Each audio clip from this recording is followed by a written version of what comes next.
What's up guys, Everything Apple Pro here, and today I'm going to be comparing every single iPod Touch ever made, starting from the first generation and working my way up to the 6th generation iPod Touch. I'm going to be comparing speed, just usability, and overall this video is more for amusement because it's interesting to see how far we've come. Now the first iPod Touch was based off of the iPhone 2G. It was Apple's first revolutionary touchscreen media player. It ran incredibly slow, however it was enough back in the day, and this was my first iPod Touch. It brings back so many fond memories. We used to call it iTouch even. Weird. Next came the second generation. It was a little bit thicker, seemed thinner because of the design, a little bit faster, better battery life, and it included a built-in speaker. This was actually one of my favorite iPod Touches as well. It worked very well, except the mirror was still chrome, and oh man, as you can see, after years, this thing looks terrible. As Apple started focusing more heavily on building their app store supporting games, the iPod Touch 3rd generation received a major speed boost. Not only that, the battery life went down as a result, but it did a lot better in gaming. And then comes this beast, the iPod Touch 4th generation. It's got a new shell, Retina display, the first iPod Touch that features a camera, and it's much faster. So this guy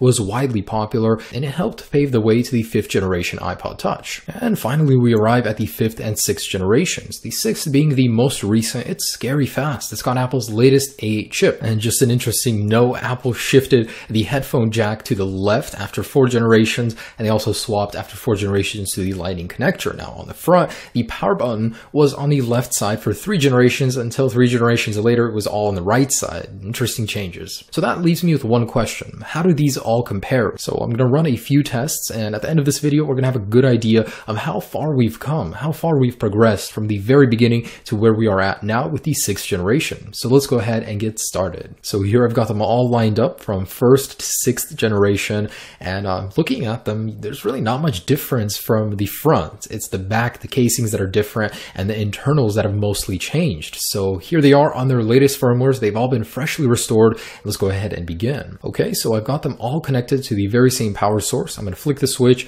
and here they go. So the iPod Touch 6th generation did light up first. So it's important to note that all these devices are running different OSs. The newer the device, the more it has to load. There's a lot more features in the latest iOS 8 firmware than there is on iOS 3.1.3 on the very first one, but it's still very curious to see which one will boot up first, and there it goes. The iPod Touch 6th generation takes first place. Then the iPod Touch 4th generation, 3rd, 1st, and now it's left between the 2nd and the 5th generation. And the 2nd generation is second to last, and the 5th generation is absolutely last. I mean, maybe Apple shouldn't have updated it to latest iOS 8. Maybe it would have been faster on the older firmware. And here I am loading one of the applications that takes the longest to load from the stock iOS, the App Store. And it looks like the 6th generation is first, and the 5th, and it goes straight down the line. It honestly takes way too long to load all of it, so I'm just going to cut to when it loads. And a 3rd generation goes, then the 2nd, then the 4th, and then the 1st generation. And using the App Store on the 1st and 2nd generations, I am honestly baffled. Were we just so used to things being so slow,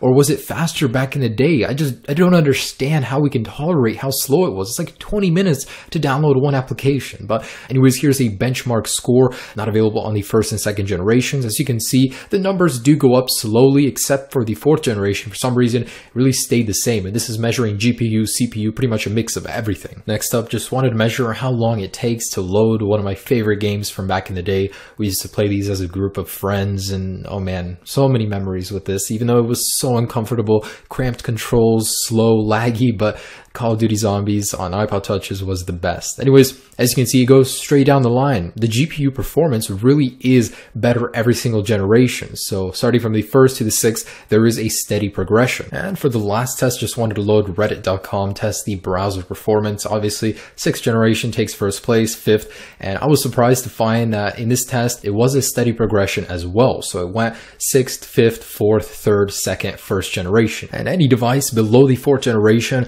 it just baffles me how anyone could use these older devices to this day. It's just so slow. Alright, so there you guys go. This kind of tests are always really interesting to see because with every generation, of course, there's improvements. But when we look back, and I mean really look back to the very first generation to where we're at now, it's hard to complain that there's not enough features or not enough speed. We are making steady progress, not only with iPods, but iPhones as well. So thanks for watching this video. Hope you enjoyed it as much as I did making it. Leave me a like, subscribe if you haven't already. I'm always posting new videos, and have a great day. Enjoy your 6th generation or even 1st generation iPod Touch. Peace.